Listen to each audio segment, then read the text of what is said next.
este livro, ele não escreve justamente para uma igreja se lembrar do que aconteceu, mas fazer aquilo e continuar fazendo aquilo que está escrito. É uma maneira prática de nós entendermos. E o livro de Atos dos Apóstolos também é considerado o livro do Espírito Santo. Não é considerado somente o livro do Espírito Santo parado, mas também o livro do Espírito Santo agindo e operando no meio da igreja. No capítulo de número 2, a gente já observa este agir do Espírito Santo, em que os irmãos que estavam reunidos foram batizados com o Espírito Santo, falando em novas línguas. Grandes coisas Deus fez. No capítulo de número 3, também há uma graça de Deus na vida de um homem paralítico. No capítulo de número 4, nós vemos uma igreja que está sofrendo, mas ao mesmo tempo continua crescendo, crescendo e crescendo. No capítulo de número 5, o Espírito Santo com uma maneira de conserto. Quando Ananias e Safira mente perante o Senhor, Deus sim, através do Espírito Santo, tem conserto. É bem verdade que nós, no livro de Atos dos Apóstolos, desde quando nós observamos as primeiras figuras até as viagens missionárias do apóstolo Paulo, a gente vê inúmeras vezes o nome Espírito Santo. E por que, Luciano, esse nome é tão mencionado e é tão praticado? Porque o Espírito Santo, ele é a terceira pessoa do singular de Deus, considerado a terceira pessoa da Trindade. E é bem verdade que quando nós observamos tanto isso, a gente entende que nós, sendo tão imperfeitos, tão errantes, tão corruptíveis, nós nem merecemos, mas uma partícula de Deus está impregnada em nós. Então ele vai dizer, com gemidos inexprimíveis, ele nos entende, com gemidos inexprimíveis, ele nos compreende. Segundo o escritor por nome de Nelson Derby, ele vai dizer que o agir do Espírito Santo também é da forma missionária. E por que da forma missionária? Segundo o capítulo de número 2 e versículo de número 43, nós observamos a primeira pregação de Pedro. E através da pregação de Pedro, 3.000 almas se convertem no nome de Jesus. E isso não para por aí, porque nós observamos aonde tem o Espírito Santo, aqui neste livro, aonde tem o Espírito Santo, aonde ele é mencionado, acontece alguma coisa, acontece algo inédito. Algo inédito. É aquilo que nós nem esperamos, é aquilo que nós nem pensamos, mas algo inédito há para acontecer. Olhe para cá, olhe para cá, olhe para cá. Lucas escreve no capítulo de número 3 e no versículo de número 1 uma história em que nós conhecemos de cor e salteado. E é bem verdade que quando nós observamos o capítulo de número 3, a gente entende que Pedro e João, ele está subindo justamente para orar. E a oração de Pedro e João é justamente um rito da cultura antigamente, que os judeus, eles iriam orar 3 vezes ao dia. Quantas vezes, meus irmãos? 3 ao dia. Os herdeiros de Cristo. 3 vezes ao dia. Isso aí, glória a Deus. Glória a Deus. E é verdade, irmãos, que os judeus, eles tinham essa prática. E eles, justamente por através da oração, e através da oração, eles acreditavam se aproximar de Deus. E a aproximação é que o homem, ele tem de Deus através do diálogo. Não passou somente para os judeus, mas aqueles que tinham se convertido, como Pedro e João. Eles não deixaram de orar, eles não deixaram de fazer aquilo que deveria ser feito. E sobe João e Pedro juntos para subir no templo. E quando eles sobem e vai realmente aquele templo que era muito bonito, ali no final de contas, a gente observa que eles veem uma cena muito comum. E por que, Luciano, uma cena muito comum? Porque tem um homem que desde o ventre da sua mãe é coxo e não pode dar. E justamente a Bíblia diz, não, Luciano, vai dizer que ele todos os dias estava lá pedindo esmola. E todo pedidor de esmola naquela época era humilhante, irmãos e irmãs. E justamente ele escolheu o melhor lugar. O melhor lugar. Mas olhe, e não se assuste com aquilo que eu vou lhe dizer agora. O melhor lugar estava se tornando o pior lugar. Meu Deus, aleluia! O pior lugar estava se tornando ali. Porque naquela época, justamente, existia 3 classes dentro da sociedade. Quantas classes, irmãos? 3. A primeira classe é a classe dos publicanos. Eles cobravam os impostos.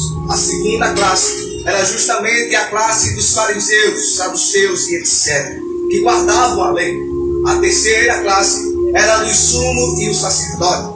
Naquela época era muito comum o sumo e o sacerdote estar realmente fazendo as suas orações, em que todo mundo observava e dizia: o sacerdote tem a presença de Deus, porque ele está dentro do templo. Ele está no melhor lugar. Aleluia! Glória a Deus! E não perca isso, porque você vai ter que se lembrar disso que eu vou lhe dizer nessa noite. Aleluia! E como a rotina, diariamente, aquele homem era posto lá, pedindo esmolas, e passava a primeira classe dos publicanos, e eles passavam, olhavam para ele, e justamente não davam atenção. A segunda classe era justamente a classe dos fariseus, os que guardavam a lei, os que guardavam realmente os mandamentos de Deus. Eles passavam e olhavam e diziam: é mais um menino, esse camarada é chato, está aqui todo dia. Rapaz, um dia ele vai mudar de lugar. A terceira classe é a classe em que pela lei do Senhor, tinha a obrigação de parar e ajudar.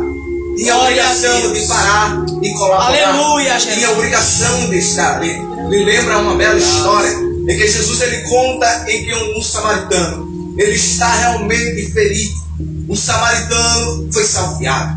Roubaram tudo o que ele tinha, mas passou um e não ajudou. Passou outro e não ajudou. Passou outro e não ajudou. Mas veio um que olhou e disse: ele precisa de a Bíblia diz que Pedro e João e como a rotina, eles encontram realmente um lugar muito bom adorar o Senhor. Aleluia! Eu estou sendo bem calmo, irmão, só para você entender isso aqui, para você não perder o que Deus ele quer falar com você nessa noite. Glória a Deus! Olha e entenda uma coisa: por mais que nós estivéssemos lá, muitos de nós teríamos a mesma expressão que os fariseus tiveram. Meu Deus! Glória a Deus! E sabe por que a infelicidade dele era isso? Porque tinha outro rito em que o mendigo que estava posto dentro ou fora, na porta do templo, ele tinha que pedir esmolas de cabeça baixa. De cabeça baixa, ele levantava as mãos e quem quisesse ajudar, teria o seu coração realmente quisesse que colaborasse. Mas quem não quisesse passava direto e tudo bem. Mas assim continua a história.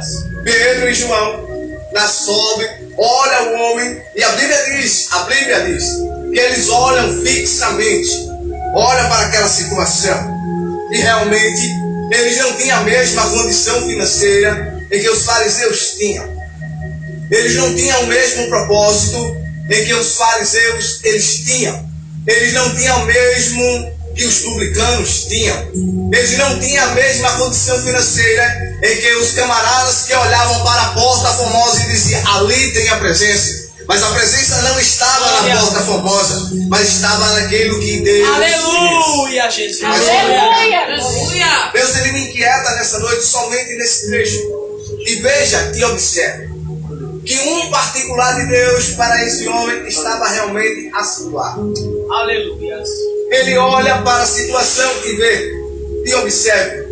Viram que não tinha condição. Provavelmente ele ficou até assombrado porque um parou e ficou olhando para ele. Porque ele já estava acostumado todo mundo passar ele com a mão e ninguém dá atenção. Aleluia! E ninguém olhar. Glória a Deus! E ninguém observar. E ninguém dizer boa tarde, meu amigo. Aleluia! Ninguém dizer bom dia. Glória a Jesus! Mas aí chegou um homem e começou a olhar. Eita, glória. Eu, aleluia! Aleluia! Aleluia, glória a Deus. Então estou olhando para Lucas aqui, irmãos, e é meu irmão. E observe, e ele fica aquele momento de expectativa. Um olhando para a cara do outro e dizendo: e ele lá? Aleluia, Jesus. Eu Aleluia. acho que ele pensou. Glória a Deus! Eu acho que ele pensou um negócio muito interessante. Eu acho que eles vão me dar alguma glória a Deus. Aleluia! Pedro olhou e disse: eu não tenho ouro. Eita, você fala! Glória. Glória a Deus! Eu não tenho nada para lhe oferecer financeiramente, Aleluia. mas o que eu tenho, isso eu te dou. Vai dar tempo até nós explicarmos isso. Há um negócio em que o homem que estava lá, ele tinha que fazer duas coisas. A primeira coisa que ele deveria fazer era aceitar a oferta. A segunda coisa que ele deveria fazer era justamente olhar e observar aquilo que iria acontecer com ele. Já que não tem ouro, já que não tem prata, o que é que ele tem para me oferecer? É coisas, irmãos, que nós olhamos para a Bíblia Sagrada. E a gente observe, só Jesus ele pode fazer. Só Jesus ele pode fazer. Imagine só um homem levantando depois de tantos anos, todo mundo rejeitando, todo mundo dizendo, ei, é um minutinho. Meu Deus. Glória a Deus. Glória a Deus. Para ele dizendo, é que tá complicado a tua situação. Tá complicado a sua situação. Mas o milagre acontece. E o incrível dessa história não é o milagre, é ele aceitar ficar de pé. Aleluia. Porque, irmãos, olhe para cá. Tem muitas pessoas que recebem a oportunidade, Meu Deus. mas não quer ficar de pé, Aleluia. não quer se levantar, não quer realmente estar no melhor que Deus ele pode oferecer. Aleluia. Mas eu quero lhe dizer nessa noite, é tempo de se levantar. Aleluia. É tempo de receber aquilo que Deus ele tem para oferecer para nós, para a nossa vida, para a nossa casa, para a nossa família. Eu venho liberar isso para você. Deus, nessa noite, Ele já lhe deu a oportunidade. Agora você tem que se levantar, minha filha. Você tem que se levantar. Se levante nessa noite. Se levante nessa noite. Deus, Ele quer levantar pessoas aqui nessa noite. Toca nele, toca nela. Ele diz: é tempo de se levantar. É tempo de se levantar. O tempo da prova já passou. Se levante nessa noite. Ergue a cabeça, jovem. O milagre está aí. Glória a É Deus. coisa de Deus, é coisa de Deus. Aleluia. Ele se levanta, ele se Levanta. Ele se Levanta. Ele se Levanta. Quando ele se levanta, ele não vai para outro lugar. Ele não corre para a rua. Ele entra dentro do templo. Ele vai para o melhor lugar. O melhor lugar para você não é lá fora, não. O melhor lugar para você não é no mundão, não. O melhor lugar para você estar aqui. É aqui, agora, nesse exato momento. O Espírito Santo, ele te levanta para estar no melhor lugar. Quer receber essa palavra? O melhor momento está agora aqui. Glória, glória. Já que o melhor momento é aqui e agora, nós não devemos desperdiçar a oportunidade. É porque, Luciano, porque quando nós desperdiçamos a oportunidade, ficamos lá na porta. Aleluia. Ficamos lá na porta. Glória a Deus. E o propósito não é ficar na porta, é se levantar e entrar, vir pro meio. O propósito de você não olhar o diabo, olhar para sua cara e dizer: aí lá vai o derrotado, aí lá vai mais um que eu já derrubei. Não. Deus ele não levantou crente para ser derrotado, não. Deus ele não tem crentes para serem ficar para sempre jovens em cima de prova, não. Aleluia. Glória. Glória a Deus. Vai se levantar. Aleluia. Glória a Deus. Aí, irmãos, se assuste não. Quando ele entra dentro do templo, todo mundo. Aleluia. Rapaz, será que é o irmão gêmeo? Rapaz, Glória a Deus. ele se levantou. Aleluia. Aleluia. Ele está glorificando ali. É ele mesmo. Aleluia. Será? Um tocou no outro e disse: é aquele. Não. Vai olhar lá na porta para ver se ele está lá ainda. Imagine, irmãos, o povo indo na porta e dizendo: eita, só tem a capa aqui. Glória a Deus. Será que é ele mesmo? A Bíblia diz que todo mundo ficou atônito, ficaram admirados. Mas quando ele entra, todo mundo começa a entender que o propósito maior que Deus ele tem na vida de qualquer um que se rende àquilo que Deus ele quer. Glória a Deus. Irmãos, se render não é fácil não. É desse jeito, Jesus. Você está disposto? Será que você está disposto a ficar humilhado por alguns dias? Meu Deus. Alguém olhar para você e dizer, olha para ela aqui. Está na porta ainda, está na porta ainda. Será que é? Não vai crescer, não vai. Tem pessoas que torcem para a nossa derrota, misericórdia. Tem pessoas que torcem, misericórdia. Tem pessoas que olham para nós e preferem a gente caído do que É levantado. verdade, Jesus. Tem pessoas que olham para a nossa vida e dizem, a gente não tem nada, irmão, não tem nada, absolutamente nada. Ficamos na porta esperando o milagre de Deus, mas tem pessoas que só querem você na porta. Meu Deus. Mas o Espírito Santo ele não quer isso, não quer. Se rende ao propósito de Deus, vai chegar em lugar que ninguém nunca chegou. Alguém ali já pegou, meu Deus, eu vou liberar nessa noite e já vou encerrar com a minha participação. Deus, ele vai fazer você chegar em lugares que ninguém conseguiu chegar, porque há um propósito maior, há um milagre maior em Deus de Cristo, há um milagre maior, há algo novo, há algo inédito para esta igreja, missionária Patrícia, há algo inédito na sua vida, Deus, meu Deus. Meu Deus, eu vou liberar essa noite. Meu Deus. Há algum negócio aqui nessa noite que Deus ele me inquieta para dizer para essa igreja, não fique prostrado não. Não olhe para a cara do outro, não se levante. Meu Deus, se levante. Será que alguém já está de pé? Será que alguém já ergueu a cabeça? Alguém já ergueu lá atrás? Alguém já ergueu lá atrás? Não é tempo de contar derrota, não. Deixa a derrota para outro dia. Hoje é dia de contar as bênçãos. Tem bênçãos preparadas para os seus servos. Tem bênção preparada para você. Tem bênção preparada para a nossa vida. Deus, ele nos levanta nessa noite. E se o Luciano não conseguir levantar, ele pega na sua mão. Ele pega na sua mão e levanta. Meu Deus.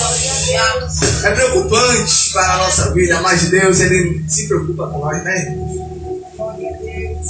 Um certo dia, eu já encerro, um certo dia, entenda o que Deus, ele faz. Um certo dia, eu olhei para a cara desse camarada aqui. Parece comigo, né? Parece comigo. E a gente passando por uma pior prova da nossa vida. A pior prova da nossa vida. Em que a gente perdeu tudo que nós tínhamos. Você sabe você perder tudo que você tem? Meu Deus. Você chegar no osso do osso. E você olhar de um lado para o outro e dizer, Jesus, eu estou caído. Eu caí, Jesus, e agora? Chegou um momento que a depressão bateu na minha casa. E Luciano, ele passou um bocado de dia abrindo um sorriso com o gato. Irmão, você nunca vai ver triste. Você sempre vai ver assim, sorridente. Até bom, né? Chegou um belo dia em que realmente foi o cúmulo. E eu bati o martelo e disse, não vou mais para a igreja. Meu Deus. Eu não quero conversa com crente. Eu não quero conversa, não, irmão. Esse negócio de crente não dá certo. Jesus, eu olhei para esse camarada e disse, Lucas, Deus nos abandonou. Meu Deus. Chegou um momento que eu olhei para a minha saúde. E eu passando muito mal, irmãos. E a saúde ficou debilitada. E eu olhando e dizendo, rapaz, o negócio está sério. O médico olhar na sua cara, apontar um dedão e dizer, você tem 7 dias. Meu Deus. E eu chegar na igreja como nada tivesse acontecendo.